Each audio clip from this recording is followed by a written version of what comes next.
kenapa sih HPN itu diperingati tanggal? Jadi ada seorang namanya. Tujuannya itu sebenarnya apa, Bu? Peringatan ini bisa menjadi momen. Apakah minyak jelantah? Licin dong nyamuknya. Makanya dia.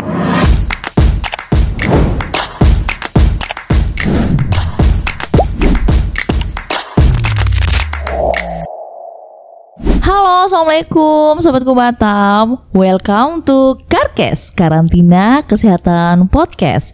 Dan kali ini saya nggak nge-host sendiri nih. Saya ditemenin sama rekan saya yang biasanya ada di balik layar Karkes ini. Siapa itu? Geser dong Min ke paling kiri. Halo sobat. Halo sobatku, sapa dulu dong. Halo Kak Rian. Halo Kak Rizka. Abang Rian kita kan nggak di pramuka nih ya, jadi Abang Rian. Halo Abang Rian. Halo, nah ini sob, saya diseret-seret nih ya. Saya seharusnya di belakang kamera. Tapi kali ini saya diseret depan. Jadi kalau misal saya agak jelek nge-hostnya, saya minta maaf aja lah ya. Enggak lah. Biar sobatku Batam tuh tahu siapa sih yang ada di balik layar Karkes ini. Ya, inilah. Enggak perlu tahu. Rekan kita satu ini. Nah, sobatku Batam nih, kan kita kan Bang Rian nih. Kita kan di di bulan Agustus ini kan kita banyak sekali yang memperingati hari ya. Yang kemarin kan kita sudah podcast mengenai Hari Pramuka Indonesia ya. Tanggal 14 Agustus. Nah, terus di tanggal 17 Agustus juga kita telah memperingati Hari Kemerdekaan RI. Nah, di tanggal 20 Agustus ini ternyata kita juga memperingati Hari Pengendalian Nyamuk Sedunia. Oke. Nah, itulah yang akan kita bahas pada segmen kali ini. Dan tentunya kita nggak sendiri dong ya Bang Rian. Iya. Nah, kita ditemenin sama narasumber yang ahli di bidangnya. Kita sapa dulu yuk. Halo Bu Dian. Ya. Halo juga. Bu Dian ini Bu Dian Sapta Rahayu Pujawati SKMMM. Beliau adalah Ketua Tim Kerja 3 atau Tim Kerja Pengawasan Faktor Risiko Kesehatan Lingkungan BPKK Batam. Selamat pagi Ibu. Selamat pagi Ariska dan Rian. Sehat Ibu? Pagi, Bu. Alhamdulillah sehat. Alhamdulillah sehat. Ya, Kak Rizka. Jadi Ibu Bu Dian ini merupakan narasumber yang ahli sebenarnya. Ahli di bidang kesehatan masyarakat dan kesehatan lingkungan. Iya, kesehatan. Beliau juga ketua PEKI ya Bu ya, Perkumpulan Entomolog Kesehatan Indonesia, Provinsi Kepri ya Bu. Woi, hebat kan, berarti nggak kaleng-kaleng narasumber yang kami ajak sini nih. Iya dong. Terima kasih. Nah Bu, kita akan ngobrol-ngobrol tentang HPN ya Bu ya, Hari Pengendalian Nyamuk Sedunia. Itu kan yang diperingati tanggal 20 Agustus 2025 ya Bu ya. Betul. Nah Bu, kenapa sih HPN itu diperingati tanggal 20 Agustus? Apakah ada sejarah khusus kenapa kok dijatuhkan di tanggal 20 Agustus? Nah gitu, adakah sejarah? Boleh Bu cerita-cerita sedikit? Sejarah adanya peringatan Hari Nyamuk Sedunia ya, jatuh tanggal 20 ini 20 Agustus itu saat tahun-tahun 1800-an itu, saat itu kan industri itu mulai berkembang ya. Jadi kalau ada yang sakit malaria itu mereka menganggap bahwa itu adalah akibat dari udara yang kotor atau pencemaran juga pada rawa-rawa dan dunia mistis lainnya lah ya, karena ada zaman dulu ya Bu ya, dikait-kaitin. Nah, jadi udara di situ memang cukup kotor. Jadi pandangan masyarakat saat itu tuh, wah ini kalau saya demam kemudian menggigil, ya ini pasti kena ini nih, kena udara yang kotor gitu. Jadi ada seorang namanya Ronald Ross, dia adalah tentara, dokter ya. Dia tentara dari Inggris yang saat itu ditugaskan di India melakukan penelitian, yaitu ternyata malaria itu bukan dikarenakan oleh udara yang kotor tadi, tapi ternyata ditularkan oleh nyamuk yang bernama ya atau berjenis Anopheles. Nah, disitulah seorang ilmuwan dia ya, selain dokter dia ilmuwan juga melakukan penelitian. Disitulah akhirnya diperingati setiap tanggal 20 Agustus itu dengan Hari Pengendalian Nyamuk Sedunia. Nah, ini Bu, Hari Pengendalian Nyamuk Sedunia ini kan diperingati pada tanggal 20 Agustus ini nih Bu. Tujuannya itu sebenarnya apa Bu? tujuan dari kita melakukan memperingati Hari Nyamuk Sedunia ini, dan apakah ada mengusung tema khusus pada tahun ini itu Bu mengenai Hari HPN ini? Ya. Sebetulnya hari peringatan HPN itu mengingatkan pada pencapaian ilmiah ya, penemuan dari malaria yang disebabkan oleh nyamuk jenis Anopheles. Jenisnya Anopheles Bu ya? Ya, hanya jenis Anopheles yang menyebabkan penyakit malaria. Nah, selain itu kita peringatan ini bisa menjadi momentum bahwa seperti LSM seperti organisasi lah, organisasi masyarakat, ilmuwan dan juga pengampu kebijakan itu lebih meningkatkan aware lagi gitu pada penyakit ini, karena penyakit ini itu kan terbawa kemana-mana dengan adanya perpindahan penduduk ya di zaman globalisasi ini kan cepat ya. Misalnya saya dalam 7 jam ke depan misalnya sudah ke Papua gitu ya, sampai ke Amerika. Itu sedangkan kita dari daerah endemis gitu kan. Nah, yang kedua, tema tahun ini adalah percepatan untuk perang. Percepatan perang malaria. Ya kan? Oke, jadi percepatan perang melawan malaria Bu ya. Untuk dunia yang lebih adil. Untuk dunia yang lebih adil. Adil di mana gitu kan? Misalnya adil di dalam diagnosisnya, adil dalam pencegahannya, adil dalam pengobatannya. Jadi semuanya harus adil. Kalau dulu kan hanya orang-orang kota aja atau orang-orang yang dekat dengan fasilitas vaskes yang mendapatkan pengobatan yang bagus, lebih cepat atau bagus ya. Yang diharapkan sekarang sampai ke daerah-daerah pelosok perlu adanya ini keadilan juga. Keadilan. Keadilan dalam mendapatkan pengobatan ya Bu ya. Sama pencegahan. Pencegahan yang penting. Di Indonesia itu kita dalam rangka untuk keadilan pencegahan itu terutama yang daerah endemis. Jadi Papua itu menyumbang sekitar 93% itu di sana kasus terbanyak malaria Bu ya. Itu tapi udah besar banget berarti 90 Bu ya. Ya, termasuk endemis itu. Jadi di sana itu keadilan yang pemerintah berikan itu seperti kelambu berinsektisida. Jadi kelambu berinsektisida ini mengurangi gigitan nyamuk. Sebetulnya ya untuk pencegahan itu adalah hal yang harus dilakukan lebih utama atau pertama kali harus dilakukan pencegahan, karena pengobatan kan terakhir ya. Ya betul, kan pencegahan dulu kan Bu sebelum mengobati betul. Oke.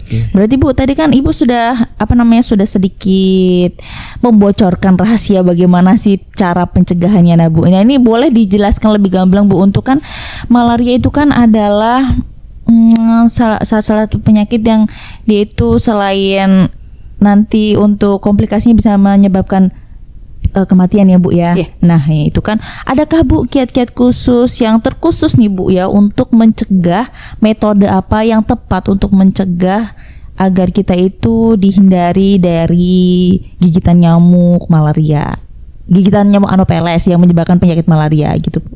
Misalnya selain kelambu itu mungkin Bu. Kelambu itu kan untuk fisik ya. Maksudnya supaya nyamuk itu tidak menggigit ke kita. Gitu. Jadi yang kalau untuk pencegahan yang lain, misalnya kita harus melakukan tes kepada masyarakat yang ada di daerah endemis. Misalnya lewat tes RDT. Kita juga pernah melakukan RDT. Iya. Walaupun kita Batam 2014 itu sudah eliminasi. Ya, hanya satu yang belum, tapi ini dalam proses, yaitu di Bintan. Oh, Bintan belum ya Bu ya? Tapi dia bukan daerah endemis yang tinggi, tapi endemis yang rendah, tapi tetap dipantau.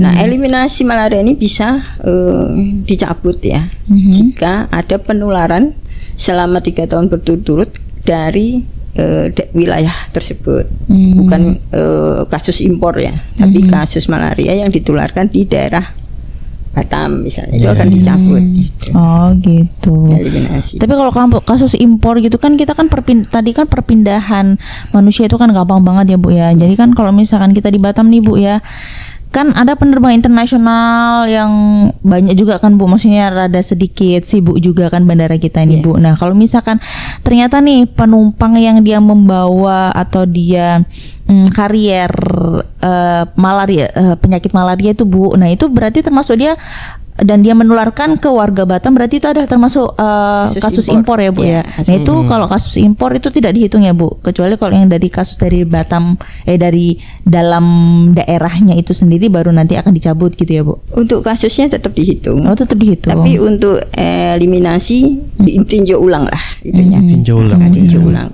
Nanti saat mereka datang ke sini setelah tergigit sekitar 10-14 hari itu akan terjadi demam dan lain-lain, dan orang yang datang di Batam ini akan periksa ke Vaskes kan, pasti akan periksa karena dia kan nggak nyaman kan, menggigil, dingin, demam dan lain-lain. Jadi akan ditanya riwayat perjalanannya berapa hari sebelumnya kayak gitu. Jadi itu namanya kasus impor. Nah Bu, berarti Bu kayak misalkan kasus-kasus impor ini tadi nih, itu kan kasus impor pasti mereka ini adalah orang-orang yang dari luar, misal dari luar Batam datang ke Batam kan, tentunya berarti dia melewati bandara dan pelabuhan yang ada di Batam nih kan Bu, khususnya di pelabuhan-pelabuhan domestik. Dari kita sendiri BBKK Batam sendiri sebagai otoritas kesehatan di pelabuhan itu dan bandara, apakah sudah ada langkah-langkah yang kita lakukan Bu dalam melakukan pencegahan malaria ini? Ya, terima kasih atas pertanyaan. Memang kalau di pelabuhan itu adalah otoritas dari BBKK ya, BBKK Batam untuk masuk ke wilayah Batam. Apa saja yang kita lakukan? Misalnya kalau kita selalu melakukan survei ya, Bu ya, baik itu jentiknya maupun larvanya maupun dewasa. Berarti semua nggak berarti nggak cuma nyamuknya ya Bu ya? Ya. Mulai dari jentik, larva sampai dewasa. Nyamuk Ya, dewasa. itu. Zaman dulu itu kalau kita survei itu memakai umpan badan. Dan sekarang itu tidak diperbolehkan lagi atau dihimbau jangan dilakukan lagi. Masalahnya kan kalau sudah nyamuk itu punya plasmodium dan kita nggak pakai profilaksis, itu kita sendiri yang kena kan. Malah kita kan, yang jadi tertular Bu ya. Jadi orang yang survei tangkap nyamuk itu jadi malah sakit malaria gitu. Jadi sekarang tidak memakai itu lagi. Nah, tapi jadi nggak ada memakai kita sebagai umpan ya Bu ya. Tapi dalam ini pengendalian nyamuk sedunia, ini namanya nyamuk ya. Ya nyamuk. Jadi semua nyamuk kita kendalikan. Ya, seperti Anopheles yang untuk malaria, Aedes, ya kan, kemudian juga kulek, itu harus kita kendalikan karena kalau enggak, waduh itu bukan main itu kalau tidak kita kendalikan, ya kan? Karena nyamuk itu sekali bertelur satu ekor nyamuk itu telurnya itu 50 sampai 200 butir. Bayangin aja nyamuk berjuta kan? Iya benar. Berarti udah sampai miliar dan pantas makanya kadang kan saya masih kecil tuh kadang di paret tuh suka nyariin jentik nyamuk. Pasti banyak tuh nyamuk dan dia setiap hari tuh pasti ada gitu loh Bu. Di situ tuh saya kalau ke situ nanti nangkep untuk ngasih makan ikan ya. Besok pasti udah ada lagi tuh jentiknya di situ tuh. Ya, jadi untuk Aedes aegypti itu untuk di pelabuhan kita harus selalu survei supaya kita bisa memantau sampai house index-nya atau counter index-nya adalah 0. Ya, kalau lebih harus kita segera lakukan pengendalian. Kalau di buffer itu masih di bawah 1. Masih bisa diinikan. Nah, kalau sudah lebih dari 0, nah kita harus siap-siap tuh survei lagi. Lakukan pengendalian seperti misalnya larva seeding. Nah, itu kita lakukan juga. Banyak sekali yang tidak hanya sampai survei itu, kita juga melakukan namanya resistensi, tes insektisida. Jadi kita lakukan misalnya fogging.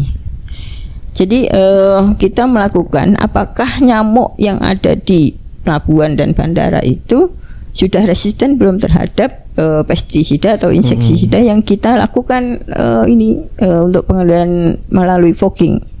Jadi kita lakukan juga itu. Sampai disitulah kita selalu melakukan yang terbaik, mensurvei ya, terbaik untuk pelabuhan dan bandara. Karena kan sebenarnya pelabuhan dan bandara itu tempat orang lalu kemudian bertemu sebentar ya, bisa aja nyamuk itu menggigit dalam waktu berapa menit lah, bukan menit, mungkin detik ya. Apalagi di ruang tunggu yang nyaman, ya kan. Kalau nyaman itu memang tempat nyamuk itu berkembang biak atau nyaman untuk dia hidup. Itu 25 derajat sampai 30 masih dia nyaman. Itu Iya, kan iya. suhu-suhu nyaman juga untuk kita kan, Bu. Iya. Apalagi kalau misal penumpang ini kapalnya udah delay, dia pasti rehat sebentar gitu dia kan. Nggak taunya dia udah kegigit dan nyebar aja kemana-mana nanti itu. Bu. Iya. Nyamuk itu belum tentu menyebabkan penyakit.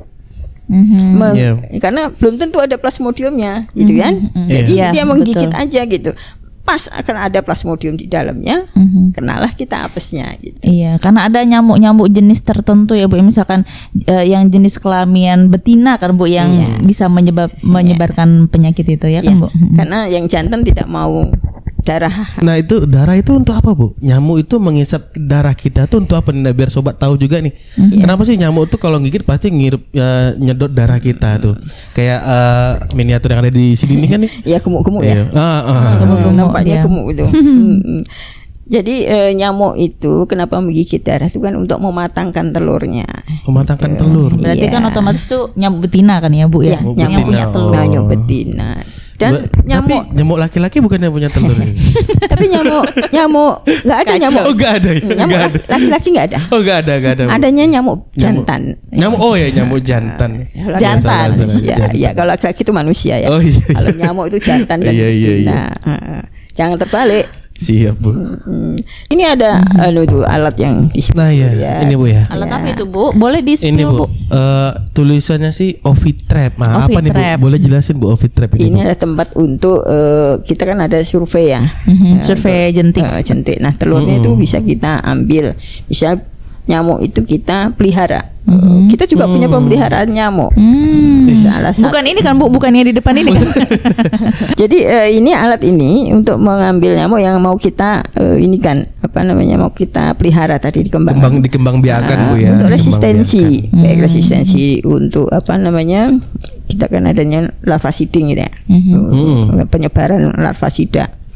Yang dulu kan kita selalu menyebut abate ya, sebetulnya abate iya. itu sebetulnya merek, Betul. ya kan dengan bahan aktif itu Temopos. Jadi kita nggak boleh menyebutkan merek karena sekarang banyak itu bukan abate saja kan. Nanti kita kebiasaan orang Indonesia Bu. Iya, menyebutkan merek. Barang apa pertama itu itulah yang tadi disebut ya sampai sekarang. kayak gitu. Aqua ya kan. Kayak Iya. air minum Aqua. Rinso, padahal kita nggak Iya, beli iya. Rinso, beli Attack. Nah, saya juga kebetulan entomolog juga ya, Iya. jadi kita juga membedah, kemudian kita juga mencari DNA nyamuk tersebut, apakah kalau DNA kan tidak hanya darah, ini ya keturunan kita ya, kan kalau ini adalah untuk melihat ada nggak plasmodium di dalam nyamuk tersebut. Jadi nanti dilihat berapa persen sih dari tangkapan kita itu atau dari itu ada plasmodiumnya. Gitu. Ibu mungkin ada saran atau yang mau disampaikan ke Sobatku Batam nih Bu untuk agar kita tuh bisa mencegah di rumah maupun di kantor ataupun saat kita berpergian gitu. Silakan Ibu. Kita lakukan dari diri sendiri dulu, bersihkan lingkungan, ya kan? Kasihlah seperti apa itu kawat kasa ya. Kawat kasa, pasti. pemasangan kawat kasa. Nah, buang kontainer-kontainer yang bisa menjadi penempatan telur, pakailah untuk obat nyamuk. Sebenarnya bukan obat nyamuk ya. Kalau nyamuk diobatin jadi sehat ya. Racun nyamuk berarti Bu, racun nyamuk. Jadi pakai itu oles Lotion gitu. yang anti nyamuk gitu kan. Iya. Nah, kalau misalnya kita pergi nih daerah situ terus kita pengen ke pantai ya. Pantai itu kan nggak terlalu panas kan, adem-adem kan. Jadi bisa aja kita kena gigitan. Ya, padahal kita pengen supaya wajah kita nggak, termasuk ibu-ibu ya atau anak-anak cewek itu glowing gitu kan, masih putih ya. Caranya kita oleskan dulu, jangan salah ya, cara pemakaiannya oleskan dulu yang lotion anti nyamuk Lotion ini. nyamuk tuh ya. Baru berapa Sunscreen. detik kemudian sunscreen. Oh gitu ya Bu. Kalau saya dulu pernah camping gitu, karena nggak ada lotion, kami malah pakai minyak jelantah. Licin dong nyamuknya. Makanya dia nggak bisa gigit jadi ya. Kenapa nyamuk itu suka sama kita? Karena kita baunya kita ya Bu atau gimana Bu? Kan nyamuk kan melihat kan dari bau atau karena dia itu Bu, kita menghembuskan karbon dioksida. Nah, nyamuk kan itu ya Bu. Betul kan Bu? Masih bisa disebut SKM Bu. Iya ya, ada SKM-nya. Ada SKM. Jadi tanamlah tanaman yang pengusir nyamuk. Ya. Apa itu Bu? Seperti misalnya lavender, ya kan? Oh, lavender, iya. Kemudian jeruk, serai. Serai itu selain untuk mencegah ini, mencegah nyamuk datang, juga mencegah perut kita lapar. Karena dengan masak, memasak juga sebagai ini loh, herbal juga ya kan. Sebetulnya ibu-ibu rumah tangga itu selain untuk kegunaan dapur bisa juga untuk mencegah ini gigitan nyamuk. Oke, jadi tadi apa Bu untuk sarannya buat ibu-ibu tadi, masaklah dan tanamlah kok masalah. Tanamlah. Kalau masak itu untuk perut, itu urusan perut bukan urusan nyamuk. Jadi tanamlah tanaman yang nyamuk itu tidak suka seperti lavender, jeruk dan serai gitu ya Bu ya. Oke, segitu dulu Sobatku Batam bincang-bincang kita dalam memperingati Hari Pengendalian Nyamuk Sedunia. Tadi kita sudah membahas mengenai bagaimana itu penyebarannya, pengendaliannya dan pencegahannya seperti apa. Oke, semoga semua informasi yang sudah disampaikan oleh narasumber kita Bu Dian itu bisa bermanfaat untuk Sobat Q. Dan jangan lupa untuk menerapkan semua saran-saran yang udah diberikan oleh Bu Dian. Iya betul. Dan kita ucapkan sekali lagi selamat Hari Pengendalian Nyamuk Sedunia. Stay tune terus di Karkes Batam. Bye bye.